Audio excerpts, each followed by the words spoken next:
So hello student, welcome back again. बहुत बहुत स्वागत है आप सभी का हमारे चैनल पे। चैनल को आपने अभी तक सब्सक्राइब नहीं किया तो चैनल को सब्सक्राइब कर दीजिए और बेल आइकन को इनेबल कर दे ताकि जब भी मैं वीडियो डालूँ आपको नोटिफिकेशन मिलते रहे। तो देखिए, सबसे पहली बात, आज हम बात करने हैं विटामिन के ऊपर। ठीक है, तो विटामिन से रिलेटेड जितने सारे क्वेश्चन अगर जो आपके एग्जाम में पूछे जाते हैं तो आज इस वीडियो के बाद आपको दिक्कत नहीं होंगे। ठीक है, तो विटामिन से रिलेटेड सारे क्वेश्चन की तैयारी आज हम इस वीडियो में करने वाले। बहुत छोटी सी वीडियो रहेगी, सारे में विटामिन कवर हो जाएगा। तो देखिए, आज की इस वीडियो में विटामिन की केमिकल नेम देखने वाले, उसकी डिफिशियंसी डिजीज देखने वाले, सोर्सेज देखने वाले और सॉल्युबिलिटी देखने वाले। तो यही वो चीज़ है जिससे आपके एग्जाम में सवाल पूछा जाता है। सबसे ज़्यादा आपको पूछा जाता है दोस्तों केमिकल नेम, सॉल्युबिलिटी और डिफिशियंसी डिजीज। ये तीन चीज़ है जो आपको लगातार पूछे जाते हैं सारे एग्जाम में। कोई भी एग्जाम देने जाइए आपको एक सवाल जरूर देखने को मिल जाती है। ठीक है, तो चलिए स्टार्ट करते हैं आज का हमारे वीडियो।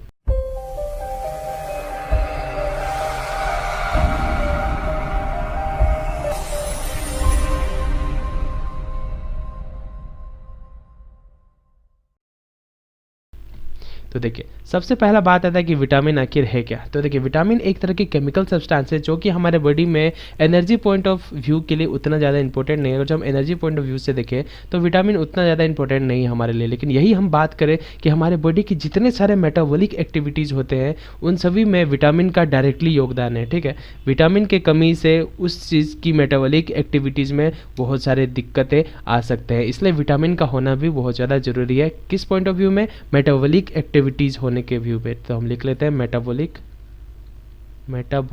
एक्टिविटी।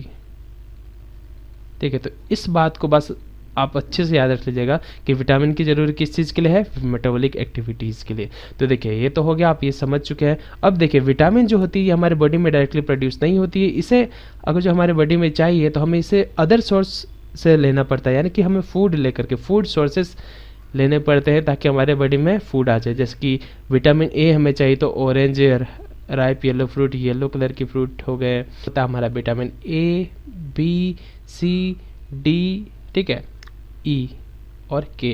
क्लियर है? अब देखिए, सबसे पहले बात, अब हम आ जाते हैं क्वेश्चन किस प्रकार से हम बनाएंगे। तो सबसे पहला बात आता है, एक सवाल को पूछा था सॉल्युबिलिटी से। तो सॉल्युबिलिटी से रिलेटेड अगर जो आपके एग्जाम में अगर जो विटामिन से रिलेटेड कोई भी सवाल पूछा जाता है तो उसको याद करने का सबसे आसान तरीका ये है दोस्तों, बस आपको याद रखना है vitamin B plus vitamin C. ठीक है, ये दो विटामिन बस आप याद रख लीजिए। ये दो विटामिन क्या है दोस्तों? ये वाटर सोल्यूबल विटामिन है, वाटर सोल्यूबल।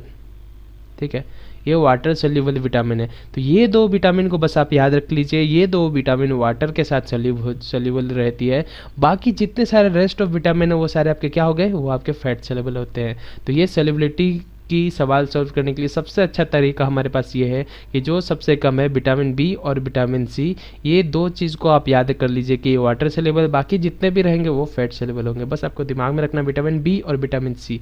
तो विटामिन बी में भी बहुत सारे पार्ट होते हैं जिसके बारे में हम देखने वाले हैं। तो चलिए दोस्तों, अब हम स्टार्ट करते हैं एक एक विटामिन से, उसकी रिलेटेड केमिकल नेम जो होती है, उसकी सॉल्युबिलिटी, डिफिशियंसी, ये सारी चीज़ के बारे में अब हम एक एक करके देखने वाले हैं। तो देखिए दोस्तों, सबसे पहला है हमारे पास विटामिन ए। तो विटामिन ए की केमिकल नेम होती है रेटिनॉल। अब एक बात आप याद रखिएगा, सबसे ज़्यादा जो आपके एग्जाम में इंपॉर्टेंट है, वेरी इंपॉर्टेंट, वो है केमिकल नेम। तो केमिकल नेम तो आपको किसी भी हालत में याद करना पड़ेगा। और देखिए, यहाँ पे मैंने कलर भी चेंज कर दिया ताकि आपको टेबल देख करके भी याद हो जाए। येलो कलर मैंने दे दिए फैट को और ब्लू कलर दे दिए मैंने वाटर को। ओके, और इसके कमी से इसकी सोल्युबिलिटी हमने देखा कि ये फैट सोल्यूबल हो गई। डिफिशियंसी यानी कि इसके कमी से जो डिजीज़ होगी उसको हम नाइट ब्लाइंडनेस कहते हैं। तो नाइट ब्लाइंडनेस आपने क्या सीखा? विटामिन ए की कमी से इसकी केमिकल नेम हो गई रेटिनोल। अगला बात आते हैं दोस्तों विटामिन बी वन में। तो विटामिन बी वन में हमारे बहुत सारे यहाँ पे पार्ट है। सबसे पहला बात आता है विटामिन बी वन है हमारा थायामिन कहते हैं इसको, ये वाटर सोल्यूबल है और इसकी कमी से जो डिजीज होते हैं उसको हम बेरी कहते हैं। बहुत ज़्यादा इंपॉर्टेंट है, बहुत बार आपके एग्जाम में पूछा गया। अगला है आपके पास विटामिन बी टू, जिसको हम क्या कहते हैं? राइबोफ्लेविन कहते हैं। तो ये भी बहुत ज़्यादा इंपॉर्टेंट है, ये आपके एग्जाम में पूछा गया है। इसके कमी से जो डिजीज होता है इसको हम कहते हैं अराइबोफ्लेविनोसिस। ठीक है, इसकी डिफिशियंसी डिजीज बहुत कम पूछा जाता है। सबसे ज़्यादा अगर जो आपके एग्जाम में पूछा जाता है कुछ तो वो है केमिकल नेम। अगला आता है दोस्तों आपकी विटामिन बी थ्री, जिसको हम कहते हैं नियासिन। तो नियासिन ये एक वाटर सोल्यूबल फैट, ये एक वाटर सोल्यूबल विटामिन है जिसकी कमी से डिजीज होता है पेलेग्रा। ये बहुत ही ज़्यादा इंपॉर्टेंट है, आपके एग्जाम में बहुत बार पूछा गया है। ठीक है, क्या पूछा गया है? पेलेग्रा। क्लियर है। अगला हम बात करते हैं दोस्तों विटामिन B5 की। तो विटामिन B5 देखिए आपको पता होगा जब भी 5 की बात आती है तो 5 को हम पेंटेन कहते हैं, तो उसी प्रकार से B5 को पेंटोथेनिक एसिड करके याद कर सकते हैं। ये वाटर सेलेबल है जैसे कि हम जानते हैं, और इसकी कमी से जो डिजीज होती है उसको हम क्या कहते हैं, पैरेस्थीसिया कहते हैं। अगला आता है विटामिन B6 को हम कहते हैं पायरिडोक्सिन, बहुत ज़्यादा इंपॉर्टेंट है। B6 को हम क्या कहते हैं, पायरिडोक्सिन, ये वाटर सेलेबल है और इसकी कमी से जो डिजीज होता है उसको हम क्या कहते हैं, अनीमिया पेरिफेरल न्यूरोपैथी। अगला आता है हमारे पास विटामिन B7 जिसको हम कहते हैं बायोटीन, क्या कहते हैं, बायोटीन। यह भी एक वाटर सेलेबल विटामिन है जिसकी कमी से जो डिजीज होती है उसको हम कहते हैं डर्मेटिस्टिस, क्या कहते हैं, डर्मेटिस्टिस। अगला विटामिन है हमारे पास विटामिन B9 जिसको हम कहते हैं फॉलिक एसिड, ये भी वाटर सोल्यूबल है और इसकी कमी से जो डिजीज होती है वो क्या होती है, मेगालोब्लास्टिक एनीमिया होती है। बर्थ में डिफेक्ट आ सकती है, अगर जो B9 की डिफिशियंसी हो जाएगी प्रेगनेंसी के दौरान तो बर्थ में थोड़ी सी डिफेक्ट आ जाएगी, ठीक है। और साथ ही साथ न्यूरल ट्यूब पे भी इफेक्ट पड़ सकता है। अगला विटामिन है हमारे पास लास्ट विटामिन बी की जिसको हम कहते हैं विटामिन B12, ठीक है। इसको हम क्या कहते हैं, श्यानोकोबालामीन, ये एक वाटर सेल्युबल विटामिन है जिसकी डिफिशियंसी से होता है मेगालोब्लास्टिक एनीमिया। ये बहुत ज़्यादा इंपॉर्टेंट है दोस्तों, ठीक है। तो देखिए केमिकल नेम तो आपको सारी की किसी भी हाल में अच्छे से याद कर लेनी है। अगला बात आता है सेल्युबिलिटी, हो तो याद करने की तरीका मैंने आपको बता दिया है। अब दूसरा बात आता है यहाँ पे डिफिशियंसी डिजीज। तो डिफिशियंसी डिजीज अगर जो आपके एग्जाम में सबसे ज़्यादा पूछा गया है तो विटामिन ए की पूछी गई है, विटामिन B1 की लगातार पूछा जाता है, ठीक है, और B3 की पूछी जाती है, और ये B5 की, ठीक है, और B7 की, और यहाँ पे B12। ये सारे जो है डिफिशियंसी डिजीज आपको यही सारे विटामिन की ज़्यादातर दोहराया जाता है। अब देखिए ओवरडोज के बारे में मैंने डिस्कस इसलिए नहीं किया क्योंकि इससे आपको एग्जाम में सवाल नहीं पूछा जाता है। अब एग्जाम में सवाल नहीं पूछा जाता तो मैं क्यों यहाँ पे लेकर के आ गया, मैं लेकर के इसलिए आ गया हूँ ताकि आपको इसकी क्या हो जाए, थोड़ी सी नॉलेज हो जाए, आप इसे पढ़ ले। जैसे कि ये सारे फूड सोर्सेज है। अब फूड सोर्सेज के बारे में तो मैं आपको नहीं ना एक्सप्लेन करने जाऊँगा, बच्चे वाली बात थोड़ी ना है। तो हमने क्या पढ़ा था दोस्तों कि विटामिन C ये भी वाटर सोल्यूबल है, क्योंकि यहाँ पर ब्लू कलर की दी हुई तो आप देख लिए होंगे। विटामिन C इसको क्या कहते हैं, एस्कॉर्बिक एसिड, बहुत ही ज़्यादा इंपॉर्टेंट है और बहुत बार एग्जाम में पूछा गया है। विटामिन C की केमिकल नेम एस्कॉर्बिक एसिड, ठीक है, ये भी एक वाटर सोल्यूबल है और इसकी कमी से जो डिजीज होती है उसको हम कहते हैं स्कर्वी। बहुत बार आपके एग्जाम में, हर एक एग्जाम में पूछा जाता है, ठीक है। अगला है हमारे पास विटामिन D, विटामिन E और विटामिन के। ये तीन विटामिन आपके फैट सेलुलर होते हैं। विटामिन D की केमिकल नेम होती है कैल्सीफेरॉल, क्या होती है, कैल्सीफेरॉल।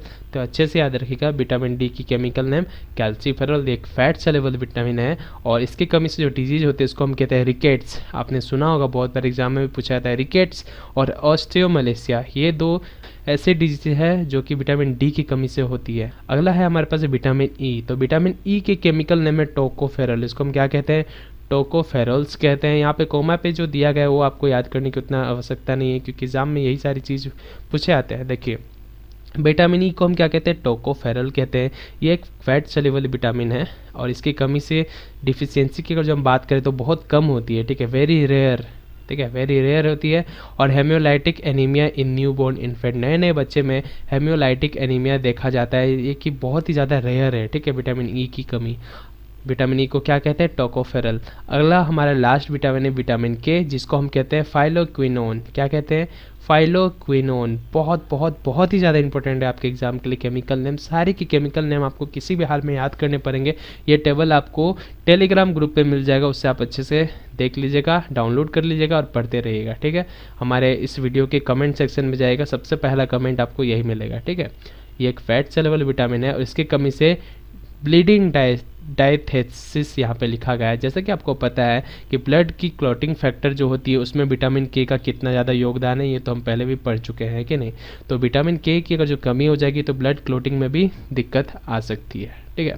तो दोस्तों ये आज हमने देख लिया विटामिन से रिलेटेड सारे विटामिन की केमिकल नेम, सोल्युबिलिटी और डिफिशियंसी डिजीज। और हमने यहाँ पे सीखा कि विटामिन B और C ये आपके वाटर सोल्युबल है, बाकी सारे के सारे विटामिन आपके क्या है, फैट सेलेबल है। तो केमिकल नेम किसी भी हाल में आप याद कर लीजिएगा, ठीक है। PDF के लिए टेलीग्राम ग्रुप को ज्वाइन कर लीजिए। तो अगर जब वीडियो पसंद आए तो वीडियो को लाइक करिएगा, चैनल को आपने अभी तक सब्सक्राइब नहीं किया तो सब्सक्राइब कर लीजिए ताकि इसी तरह की इंटरेस्टिंग टॉपिक पे मैं वीडियो आपके लिए लेके आता रहूँ और अपने एग्जाम में बहुत ही अच्छे से सारे सवाल को करके आए।